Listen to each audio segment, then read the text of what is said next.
Jangan lupa subscribe YouTube channel Metro TV News dan jangan lupa nyalakan notifikasinya.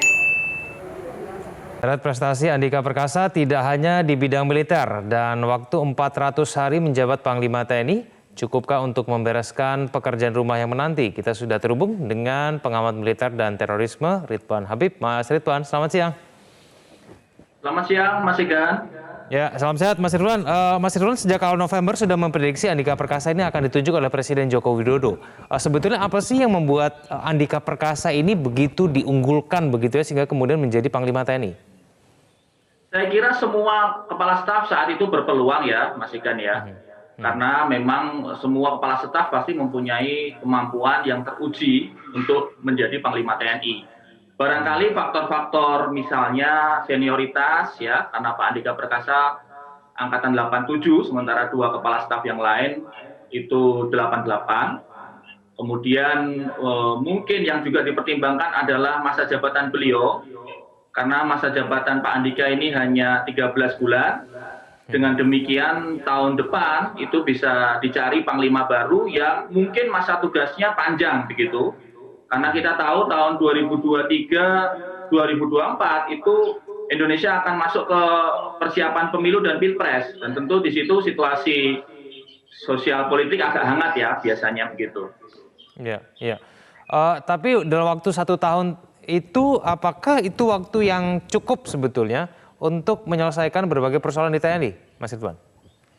Ya, mekanisme di TNI ini sesuatu yang selalu berkesinambungan ya, Mas Igan ya.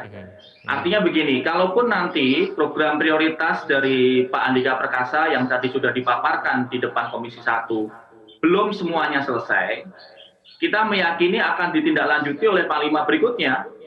Demikian juga barangkali ada sisa-sisa program Pak Panglima sebelumnya, Marsikal Hadi Cahyanto, yang barangkali belum tuntas. Saya yakin tahun ini juga mungkin akan diselesaikan juga oleh Pak Andika Perkasa.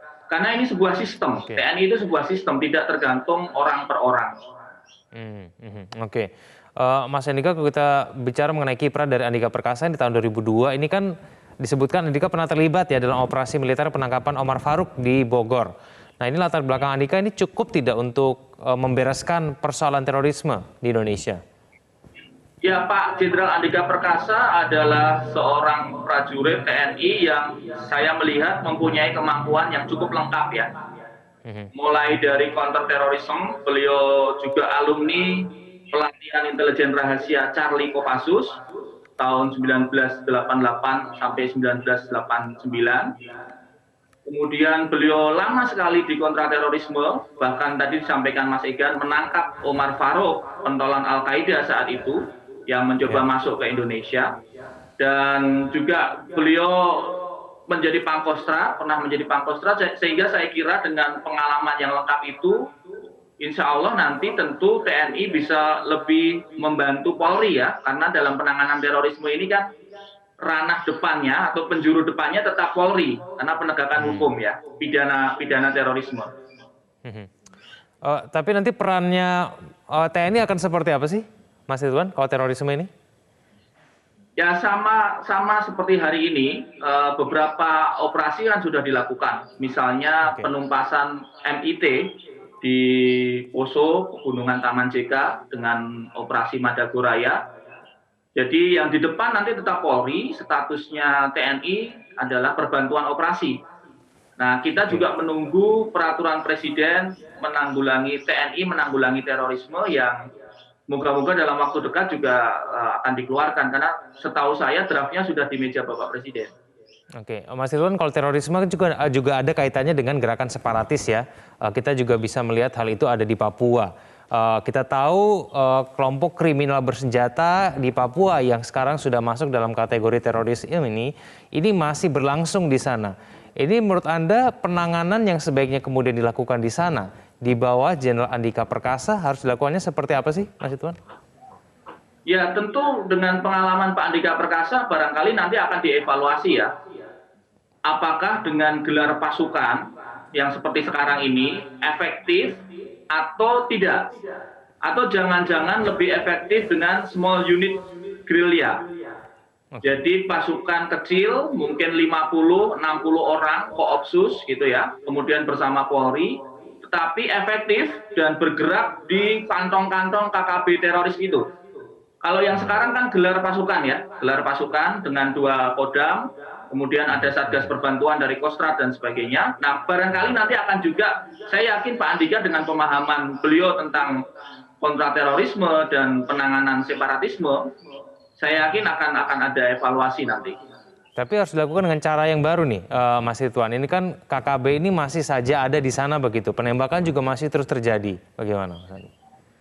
Yang penting kan sebenarnya penanganannya efektif dan efisien ya. Caranya yang kemudian harus dicari. Selama ini pemerintah kan juga menempuh 2 pendekatan. Pertama pendekatan penegakan hukum, yang kedua pendekatan kesejahteraan. Dengan dialog, dengan ya komunikasi dengan tokoh masyarakat itu kan juga dilakukan. Penggalangan intelijen juga dilakukan. Akan tetapi ada beberapa orang-orang dari KKB teroris Papua yang tetap tidak mau menerima pendekatan seperti itu. Dan mereka justru melakukan serangan-serangan kepada pemerintah Indonesia. Nah, ini yang harus ditangani nanti. Tentunya tetap bersama Polri karena statusnya itu kan status pidana penegakan hukum itu.